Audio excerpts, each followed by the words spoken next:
नमस्कार, मैं प्रवीण गौतम और आप देख रहे हैं पब्लिक मीटर। दोस्तों, वीडियो में इस बात का विश्लेषण करेंगे कि ईरान और कतर के नए ऐलान के बाद क्या भारत में भयंकर तेल और गैस का संकट आने वाला है। भारत के पास कितने दिन का स्टॉक बाकी है। यह खबर सामने आई तो विपक्षी नेता पीएम मोदी की विदेश नीति की क्यों आलोचना कर रहे हैं। साकेत गोखले ने क्या कहा। सांसद साकेत गोखले ने भारत का स्टॉक दिखाते हुए क्या बोला पीएम मोदी पर।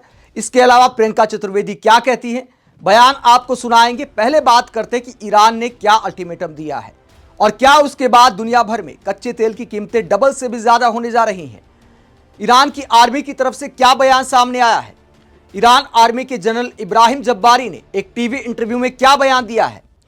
ईरान ने पहले ही ऐलान किया था कि हमने स्ट्रेट ऑफ हॉर्मुज बंद कर दिया है।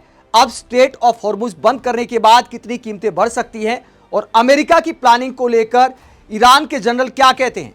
जनरल इब्राहिम जब्बारी कहते हैं, हमने दुश्मन को बता दिया है कि अगर वो हमारे मुख्य केंद्रों को नुकसान पहुंचाने की कोशिश करेंगे तो हम क्षेत्र के सभी आर्थिक केंद्रों पर हमला करेंगे।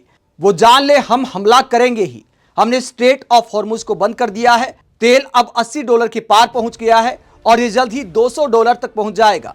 तो ईरान के जनरल भविष्यवाणी करते हैं कि तेल के दाम जल्द ही डबल से भी ज्यादा हो सकते हैं और भारत के तेल आयात का बहुत बड़ा हिस्सा स्ट्रेट ऑफ हॉर्मुज से होकर गुजरता है, तो भारत पर बड़ा असर पड़ सकता है।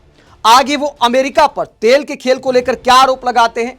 वो कहते हैं अमेरिका का अस्तित्व ही तेल से जुड़ा है क्योंकि उसके ऊपर बहुत कर्ज है, उसकी आंतरिक परेशानियां भी हैं। आप देखते हैं कि वो तेल के लिए किसी भी देश पर हमला कर देते हैं। अमेरिका तेल का प्यासा है, उन्हें ये जान लेना चाहिए। अगर ये जारी रहता है, फिलहाल हमने स्ट्रेट ऑफ हॉर्मुज को बंद कर दिया है, हम जहाजों को गुजरने की अनुमति नहीं दे रहे।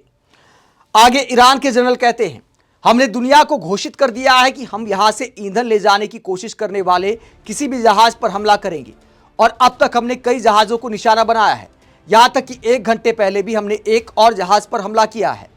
तो ईरान का कहना है कि युद्ध अगर जारी रहेगा, अगर अमेरिका ने लगातार हमले जारी रखे तो दुनिया में तेल का संकट आने जा रहा है।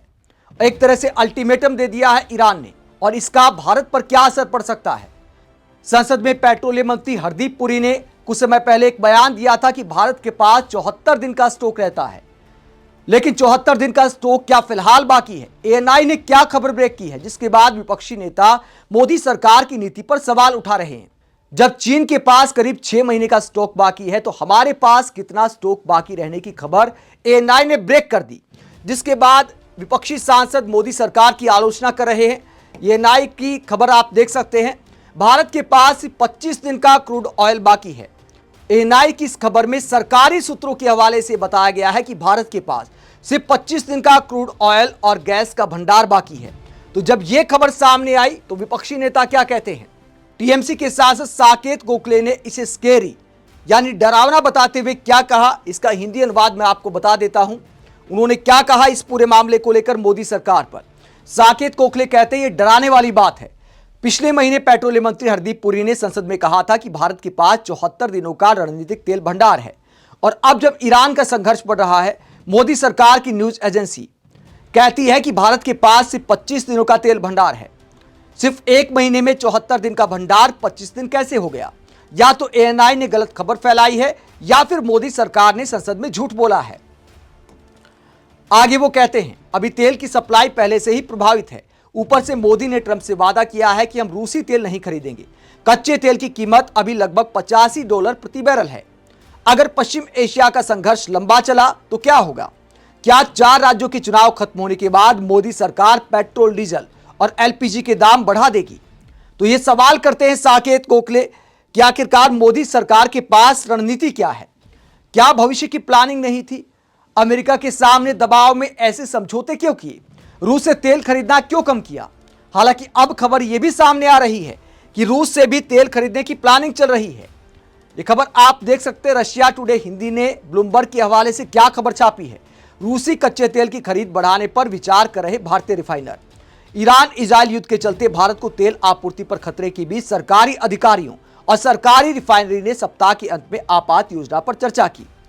और क्या लिखा गया इस खबर में आगे लिखा गया है कि संभावित अमेरिकी दंडात्मक टैरिफ की आशंका के बावजूद रूसी कच्चे तेल को फिर से विकल्प के तौर पर देखा जा रहा है।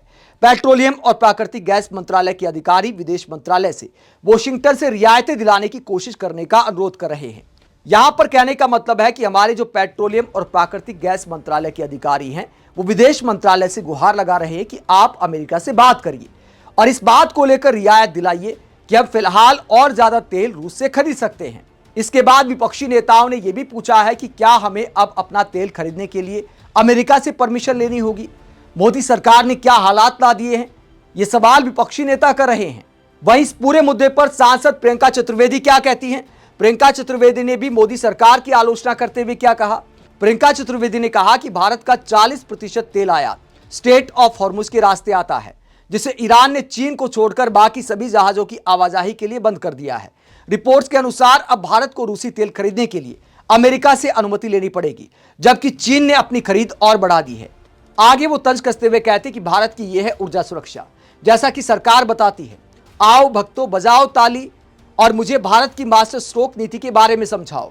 तो तेल की सप्लाई और गैस की सप्लाई के संभावित संकट को लेकर विपक्षी नेता मोदी सरकार की विदेश नीति पर सवाल उठा रहे हैं और इसके रुझान आने शुरू भी हो गए। क्या खबर सामने आई है जो थोड़ा सा डराने वाली है? गैस कंपनियों ने किस तरह के फैसले लेना शुरू कर दिया है।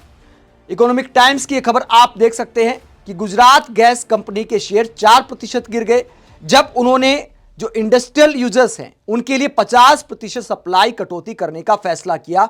ये रिपोर्ट्स के अनुसार, खबरों के अनुसार सामने आया है कि गुजरात गैस से 50% सप्लाई जो इंडस्ट्रियल सप्लाई होती है तो यूजर्स के लिए 50% कर दिया है उसे काटकर। भारत की गैस कंपनियां ऐसा करने को क्यों मजबूर है? क्योंकि सप्लाई कम हो गई है और स्टॉक कम होता जा रहा है। और इसे लेकर एक डराने वाली खबर सामने आई है कतर से। क्या खबर सामने आई है? ईरानी हमले के बाद कतर ने भारत को प्राकृतिक गैस की आपूर्ति रोकी, 40% की कटौती। अमर उजाला की खबर आप देख सकते हैं कि कतर ने 40% की कटौती कर दी है, यानी संकट गहरा सकता है अगर यह युद्ध लंबा चलता है। शुरुआत में ट्रंप के तेवर देखकर लगता था, दावे देखकर लगता था कि शायद जल्द खत्म हो जाए। अमेरिका इजराइल को उम्मीद थी कि जल्द ही ईरान हथियार डाल देगा, लेकिन अब जिस तरह की खबरें सामने आ रही हैं, लगता है कि अमेरिका और इजराइल इस युद्ध की शुरुआत करके फंस गए हैं। और भारत भी चूंकि तेल और गैस पर दूसरे देशों पर ज्यादातर निर्भर करता है, तो हमारे सामने भी ऊर्जा का एक बड़ा संकट आ सकता है। अब देखना होगा कि मोदी सरकार इसका क्या समाधान निकालती है। क्या रूस से दोबारा से बड़ी मात्रा में तेल खरीदा जाएगा? अगर खरीदा जाएगा तो अमेरिका का क्या रिएक्शन होगा? आप इस पूरे मसले को लेकर क्या सोचते हैं? कमेंट बॉक्स में अपनी राय जरूर दें। साथ ही चैनल को सब्सक्राइब भी करें। नमस्कार।